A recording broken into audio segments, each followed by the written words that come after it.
Boa noite, minhas irmãs, meus irmãos. Há um tempinho atrás, eu estive aqui falando sobre esse mesmo tema, mas daquela vez trazendo para nós a fundamentação doutrinária sobre esse assunto e algumas explicações de como o nosso movimento espírita atua na caridade com os criminosos. Hoje, eu trouxe uma visão mais específica de um trabalho que se faz, muito obrigado, que se faz dentro desse movimento do AEUP, que eu vou explicar, que são as cartas fraternas. Só recapitulando para quem possa não ter visto aquela outra apresentação, nós temos no Evangelho segundo o Espiritismo bastante cobertura do assunto, principalmente no capítulo 11, que é o Amar ao Próximo como a Si Mesmo, onde nós temos lá um texto da Elizabeth de França, tratando da caridade dos criminosos. Temos o famoso item 15, que Lamennais nos coloca uma questão difícil para responder, que é se devemos tentar ou não salvar um criminoso com o risco da nossa própria vida. E temos as preces, na parte final do Evangelho, na coletânea de preces, preces pelos inimigos, preces por um criminoso.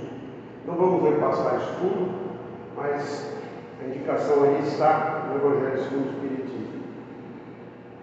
E mostrei para vocês também que existe uma orientação para essa atividade a partir da nossa Federação Espírita Brasileira, que é esse livreto, que se chama Orientações para Assistência Espírita nos Sistemas Penal e Socioeducativo. E, rapidamente, aqui nós temos um índice desse documento. Eu destaco alguns pontos para que a gente tenha noção do que está contido ali. Uma breve revisão histórica, os fundamentos legais da assistência espiritual e religiosa, concepções de criminologia e a filosofia espírita, como que eles se encontram, a fundamentação doutrinária, o modelo de atendimento, uma parte sobre o adolescente e o jovem no sistema socioeducativo, ação evangelizadora, o servidor do sistema. Tudo isso é coberto nesse documento da FEB, que serve de guia e referência para que as federações estaduais introduzam os seus programas de atendimento ao sistema prisional. E a nossa primeira URI tem dentro dela esse movimento que se chama AEUP, primeira URI a qual esta casa está afiliada, né? Para quem não sabe, a primeira URI abrange todas as casas espíritas da região insular da ilha, não as do continente. A EUP quer dizer exatamente atendimento espírita em unidades prisionais e socioeducativas. Lá no site da URI, vocês encontram lá um link específico sobre a UEUP, que conta desde a história da fundação, que aliás está muito ligada a esta casa. O movimento AEUP aqui em Santa Catarina começou nesta casa, e inclusive qual é a abrangência do movimento atualmente. Nós lembramos que o AEUP não é uma casa espírita, uma unidade que concorre com as casas espíritas, sejam federadas ou não, mas sim ela abrange uma série de trabalhadores de várias casas espíritas, de todas as regiões, vinculados a casas espíritas, porque ali eles têm as suas atividades de estudo, de trabalho, que dá suporte à atividade, mas é basicamente um grupo de várias casas. Eu, por exemplo, uma vez frequentamos e trabalhamos no Bezerra de Menezes, na Palhoça. Tem trabalhadores daqui, dessa casa, de várias outras casas aqui da região, que participam do AEUP. E o que é que o AEUP, aonde que o AEUP atua? Atua em todas as unidades prisionais da Grande Florianópolis. Esse é o nosso grupo. Porque existem outros grupos AEUP, sediados em Blumenau, em região, sediados em Joinville, em região, por aí fora. Xanxerê, Chapecó, tem lá os seus grupos de AEUP. O nosso abrange todas as unidades prisionais, até Tijucas. São Pedro de Alcântara, o o Centro de Atenção Socioeducativa, que é dos jovens da capital, do continente e assim por diante. Todas essas unidades têm visitas regulares que são feitas lá. E do que consistem essas atividades? São visitas periódicas, como eu disse, cada unidade com o seu calendário de visitas, em geral semanais. Fornecemos livros espíritas não só para os apenados, ou internos, como a gente chama, mas para os policiais penais e toda a equipe que trabalha no presídio. Temos um programa de cartas fraternas, temos o encaminhamento das pessoas que têm interesse às diversas casas espíritas, o atendimento a policiais penais, já revelei aqui outra vez, que é um grupo profissional bastante estressado, bastante sujeito a influenciações, a distúrbios psicológicos, psíquicos, e fazemos um processo de radiação diária, onde um grupo se reúne online, vários membros do AEUP, e irradiam em prol de todo o sistema prisional que nós atendemos. Mas hoje nós queremos falar especificamente do programa Cartas Fraternas. E eu deixei para vocês uma leitura que é justamente a carta inicial que nós enviamos aos apenados que se interessam, e eu já vou cobrir sobre isso daqui a um minutinho. Então, o que é o programa Cartas Fraternas? É um projeto social da FEC, que é um documento estabelecendo como é que é feito esse programa social, esse projeto social. Ele é oferecido a todos os internos que nós visitamos, sem exceção, não é nada seletivo. Quem quiser pode participar, e a adesão deles é voluntária. Se eles quiserem, se corresponder, ótimo. Se não quiserem, ninguém vai ficar mandando carta para quem não pediu. Tá? Ele é isento da restrição da cota de correspondência. O que quer dizer isso? Todos os internos do sistema prisional têm direito a receber 2 cartas por mês. Uma no dia 1º e uma no dia 15, somente. Não importa que ele tenha 10 familiares ou 50 pessoas que querem se corresponder, ele só pode receber 2 cartas. Nós, depois de bastante negociação, conseguimos, com a coordenação do sistema social, de todo o sistema prisional catarinense, que as cartas do AEUP não entram nessa cota. Porque muitas vezes eles deixavam de receber a nossa cota com receio de não poder receber a carta do seu familiar. Hoje isso não acontece mais. Eles recebem livremente as nossas cartas e as dos familiares também. As despesas postais são cobertas pela FEC, através do contrato que a gente tem com o Correio.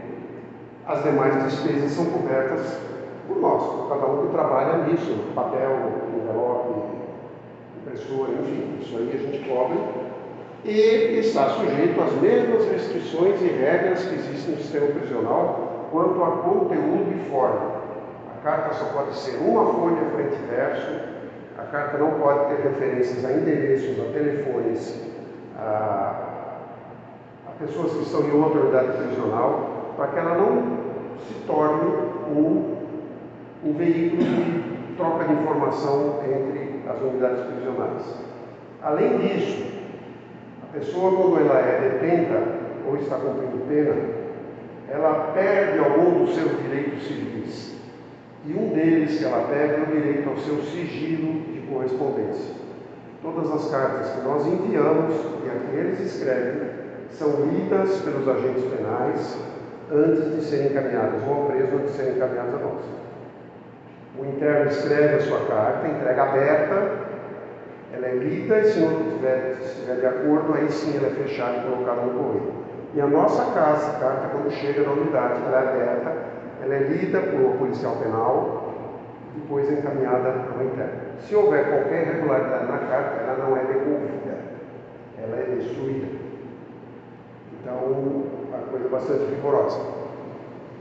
Pois bem, nós falamos também da outra vez quando estivemos aqui, e essa questão toda do atendimento ao sistema penal sofre muito preconceito, discriminação e principalmente generalização. Muitas pessoas não informadas acreditam que os irmãos que estão ali cumprindo pena são todos eles bandidos, vamos usar essa expressão.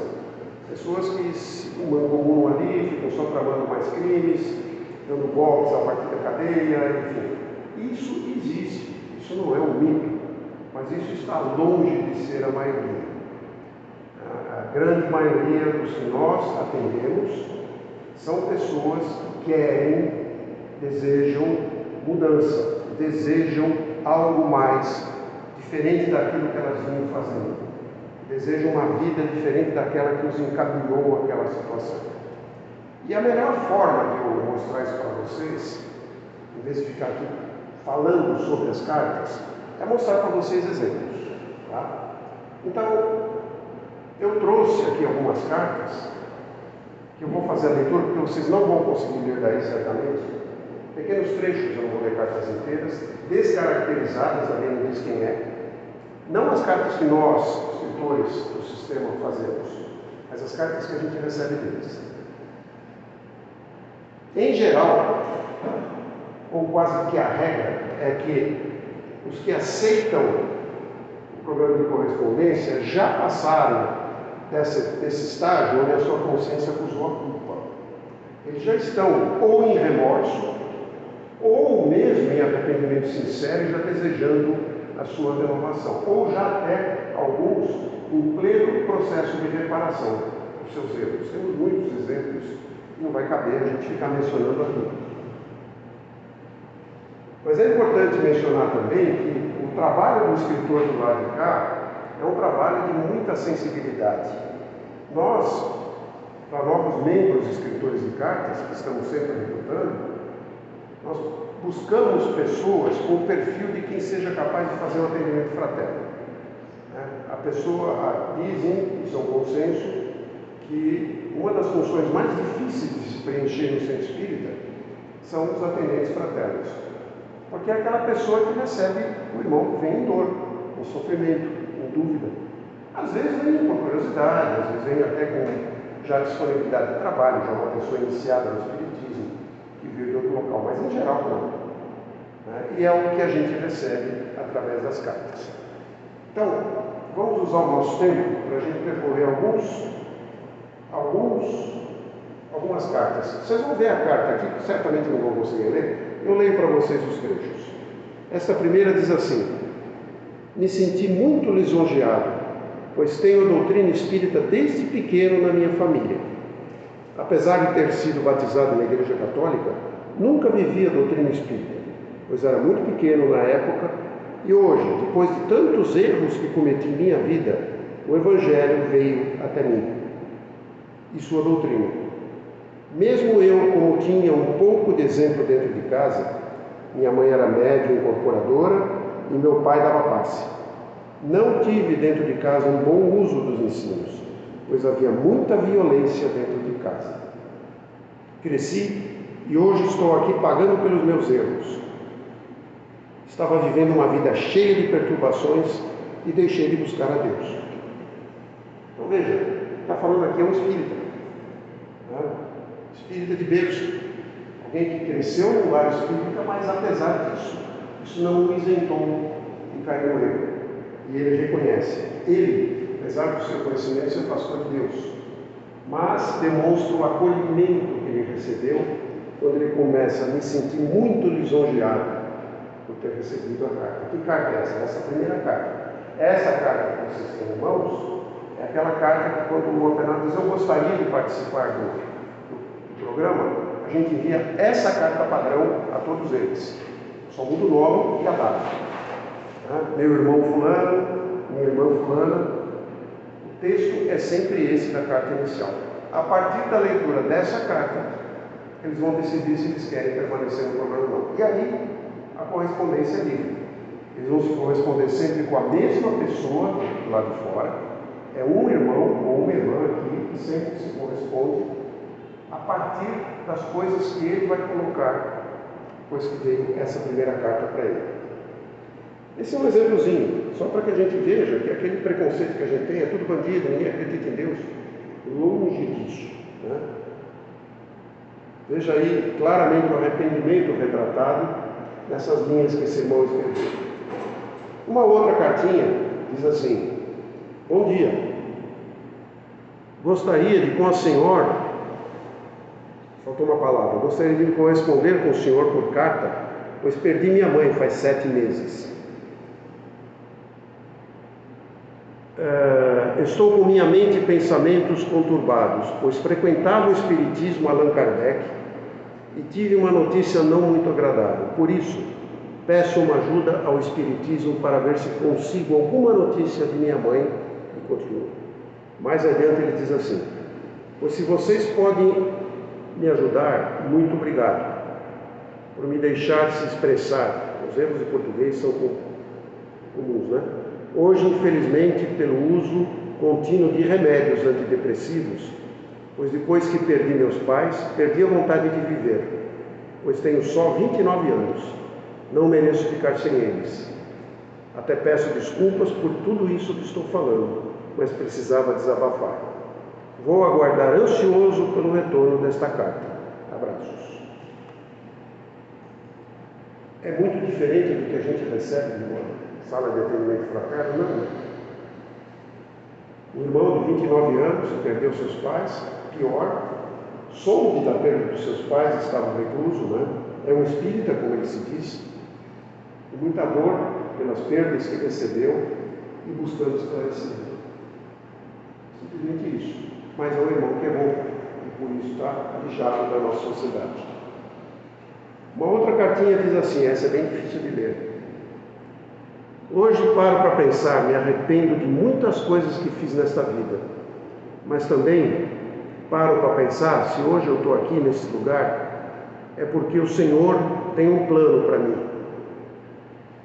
E minha família, espero que eles estejam todos na paz.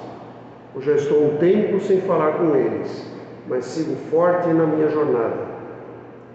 E peço que quem for esta carta no retorno, gostaria de pedir para ver se me ensina a fazer uma oração para Nosso Senhor. Dá para negar ajuda? Para quem pede ajuda para rezar, não dá, né? Na verdade, a gente fica até em dúvida se o que ele está sentindo é remorso ou verdadeiro arrependimento. Mas o que importa é que ele tem esperança e pede ajuda. E aí compete a nós ajudarmos, né? Olha essa outra cartinha aqui. Se cansar, vocês me avisam, tá? Eu vou aproveitar o tempo para a gente ler essas cartinhas. Obrigada, é uma mulher aqui. Obrigada pela carta que me enviaram. Nossa, me senti mais leve, mais amada. Que coisa boa, há tempo eu não me sentia assim. Desde que perdi meu irmão, eu me sinto uma pessoa mais fria, mas ao mesmo tempo sinto ele perto de mim, todos os dias, a cada instante. Mais adiante ela diz: perdi também meu neto. Meu Deus, como sinto falta, sofro demais com isso. O dia que eu recebi a carta de vocês, nossa, parece que veio a resposta que eu estava esperando.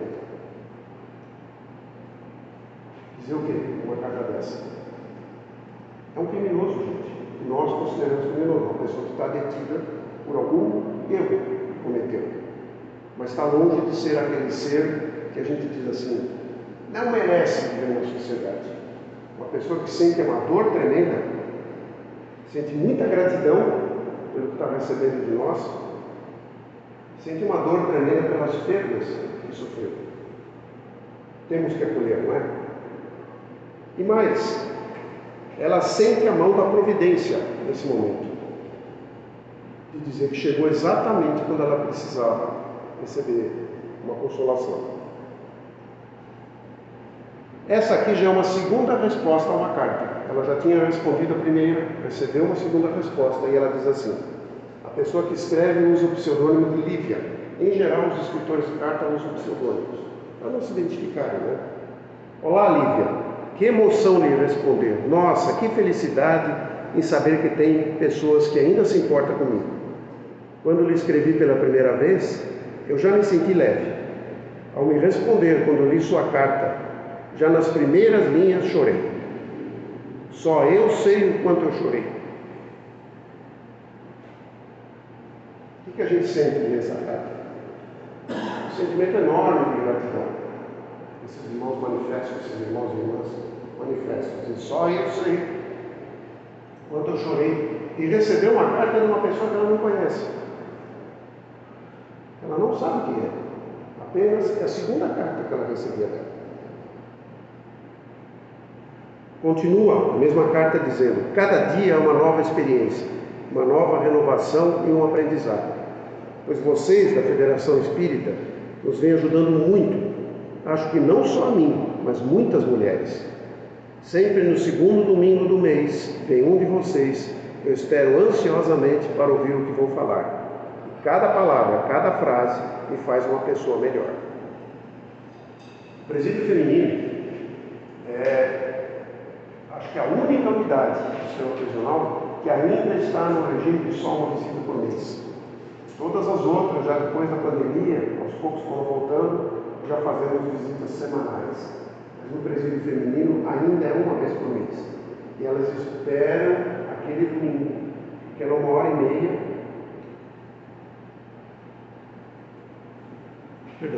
para receberem o consolo, o alento, a orientação que as visitadoras e os visitadores levam lá.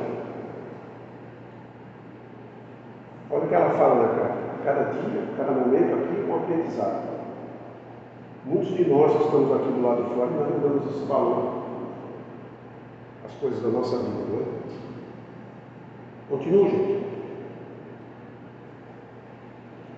Olha essa outra cartinha. Prezados irmãos, quero lhes agradecer profundamente pela visita que foi essa manhã de quarta-feira. Ao receber esta maravilhosa carta, vou lhes confessar, fiquei lisonjeado ao receber este querido presente. Que Deus continue abençoando grandemente a vida dos senhores, pois só quem sabe o que está atrás das grades e nomeado como lixo da sociedade para saber o que passamos constantemente neste ambiente. E continua a carta. O irmão mostra aqui que através de uma visita e uma carta é o resgate da dignidade dele. Não vai ser tratado como lixo, de sentir que alguém olha para ele como um igual, como um irmão doente, como um irmão em necessidade, que precisa de ajuda. Olha as coisas que a gente recebe através dessas cartas. Olha esse outro aqui. Eu tenho 37 anos, tenho 4 filhos, 3 meninas e um menino.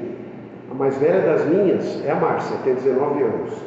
A Laís tem 9 anos, a Lara tem 8 anos e o mais novo é o Pietro, tem 1 ano e 8 meses. Esse é o caçula. Amo muito, mas muito meus filhos e sei que errei muito com eles.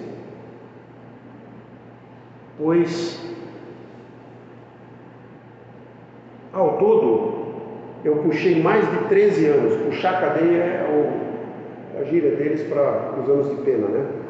Eu puxei mais de 13 anos e me fez se afastar muito da minha família e parar de ajudar os meus filhos. Olha o arrependimento aí. Tem hora que só na hora que a grade cai na frente mesmo que a pessoa entende. E tem situações, que a gente costuma dizer para eles, que é o único meio que a providência divina tem de dizer: você precisa parar mesmo. Se você continuar, o teu fim vai ser pior ainda. E eles reconhecem isso. Muitas e muitas e muitas vezes eu ouço eles falar. Até usando, às vezes, uns jargões religiosos, dizendo que a prisão foi um livramento. Que se ele estivesse na rua, estaria morto pela droga, estaria morto pela facção, estaria morto pela polícia. Então, eles entendem e caem em arrependimento nesses momentos. O chamado bandido se arrepende lá dentro da cadeia, não se arrepende fora. Enquanto ele está na vida louca, e esses são os testemunhos que a gente recebe sempre, não tem tempo para parar para remorso, para arrependimento. Ele sempre acha que vai dar um jeito nas coisas. Quando percebe finalmente aonde aquele caminho levou, aí é a hora que vem a culpa, vem o arrependimento, vem o remorso em primeiro lugar, mas pode vir o arrependimento, e é o momento onde a gente consegue acessar o coração e a mente desse irmão. Diz o outro: muito obrigado pelas palavras, foram de muita ajuda, chegaram no momento que eu mais precisava, estou sempre em oração. Preciso de muitas orações para mim e por minha neta, é uma mulher também que escreve, Manuela, que está com câncer estágio 4, já fez 2 cirurgias na cabeça, agora está fazendo quimioterapia com transplante de medula, em nome de Jesus, ela vai ser curada.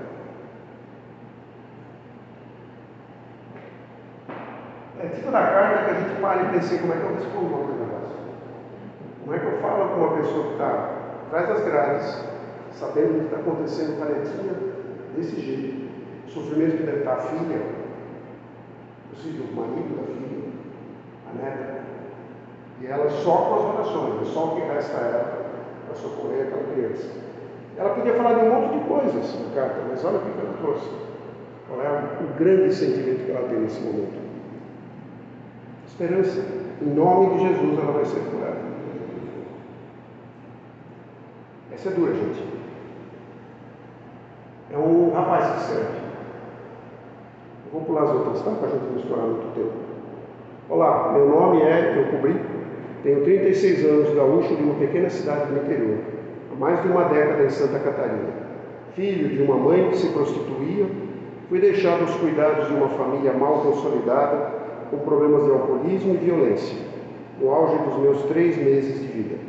Entregue doente, com sarnas, feridas, etc., trazidas da casa de prostituição. Minha mãe, sem condição, deu mais 4 filhos. Abandono. Mágoa. Ele continua dizendo: fui tirado da rua com 13 anos, após roubos, assaltos e ser pego com uma pistola 380. Com ordem judiciária, fui morar em um centro de recolhimento em São Paulo, até os 15. Voltei pior. Fui preso com 17. Com 18, fui pai. Comecei a via sacra em presídios, vim para Santa Catarina para uma nova vida, traí minha mulher, me separei, conheci o mundo das drogas, sou dependente químico de uso abusivo, sou condenado a 33 anos de pena, não tenho ninguém. E ele coloca em outra cor, só Deus para não ser derrota. Sei que foram escolhas minhas, mas procuro um novo sentido para a vida. Uma pessoa com esse histórico ainda se agarra, essa carta fala aqui deve ter algum caminho para mim. Esses irmãos talvez me mostrem algum caminho que eu não consegui achar até hoje. Uma demonstração de raiva pelo início de vida que teve, até um sentimento de vingança que levou ele para ser aquele criminoso jovem, mas depois, sentindo a inadequação, sentindo que ele não tinha mais lugar no mundo, ele ainda tem esperança. E ainda coloca em vermelho: só Deus para não ser derrota.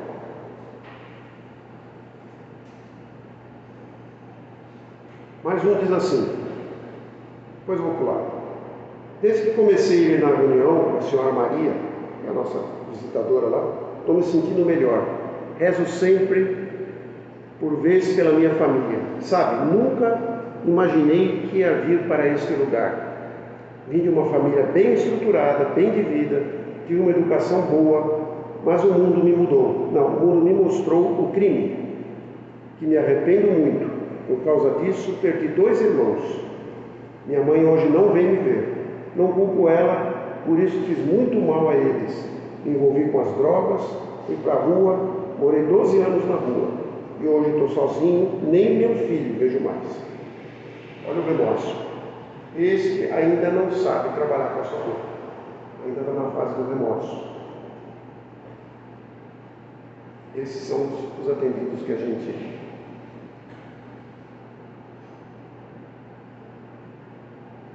Vou ler essa aqui, meus irmãos, porque essa carta para mim ela tem um simbolismo muito grande. Depois a gente vai para o final.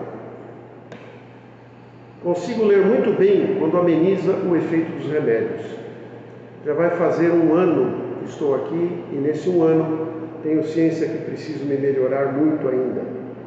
Preciso ser forte contra o bipolarismo, contra a ansiedade, contra todos os meus medos. De dentro da cela, olho para o pátio, vejo os passarinhos comendo as migalhas dos pães. Fico com inveja. Eles pegam um pedaço de pão e abrem voo para cima na grade de cima do pátio. Aí ele fala mais algumas coisas e diz assim: não vou ficar me martirizando muito. Pelo contrário, vou tirar esse tempo para crescimento. Tirar esse tempo para entender que Deus quis assim. Obrigado por me escutar atenciosamente. Então, é um irmão que já entendeu. não sabe aonde buscar essa reforma, talvez. Não sabe aonde combater essa tristeza, mas tem aceitação da sua situação e agradece o acolhimento que o programa de cartas deu a ele. Eu vou pular aqui, gente, senão a gente passa muito do horário. Eu vou mostrar para vocês uma última cartinha.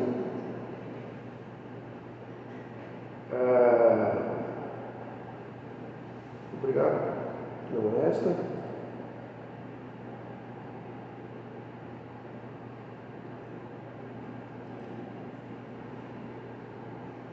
Só esse trechinho aqui. Às vezes paro para pensar o porquê minha vida se tornou assim. Minha família não liga para mim, estou abandonado na cadeia. Isso é uma coisa que machuca muito. Você sozinho nesse mundo, porque você tenta de todas as formas mudar para não fazer nada de errado. Mas já percebi que sozinho não consigo. Sempre retorno a errar e voltar para esse lugar. Sentimento de abandono, de impotência perante a situação dele e um pedido de socorro. O que a gente lê aqui é um pedido de socorro. O que eu faço? Como é que eu saio disso?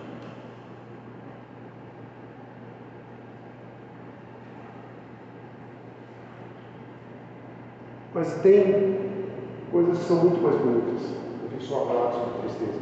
Olha o que essa moça escreveu no fim da carta dela. Como sempre falo aqui para as meninas. E olha a letra dela, né? Que coisa bonita, não sei se vocês conseguem ver. A esperança não é a última que morre, mas sim a primeira que nasce no coração daquele que tem a capacidade de amar. Isso é lá dentro da cela, essa frase. E ela termina a carta dizendo assim: em cada minuto, uma escolha. Em cada escolha, um resultado. Em cada resultado, uma experiência. Experiência é viver. Gratidão pela oportunidade. E desde já agradeço de coração. Gratidão e amor. É que essa moça exprime e que de um jeito ou de outro é que a gente recebe nessas cartas.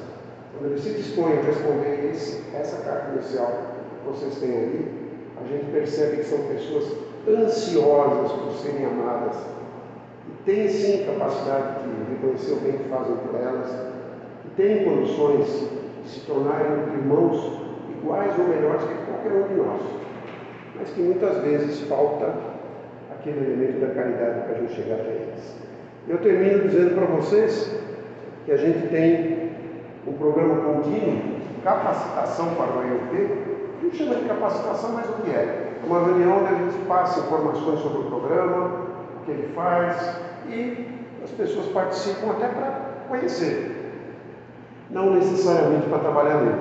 Todos os últimos sábados de cada mês, aqui na rua de trás, no GBEM, a gente faz essa capacitação às 10 horas da manhã. 10 horas. Aqui no GB, todo sábado, das 9h30 às 11h30, desculpa. Se alguém tiver interesse, souber de alguém que tem interesse, tanto para a parte de visitação, como somente para irradiação, ou para escrever cartas, estamos abertos. Agradeço a atenção de vocês. Era essa, não é nenhuma palestra, resumo de informações que eu queria trazer para vocês, de palavras que atravessam os muros e as grades e chegam até nós. Muito obrigado, muita paz a todos nós.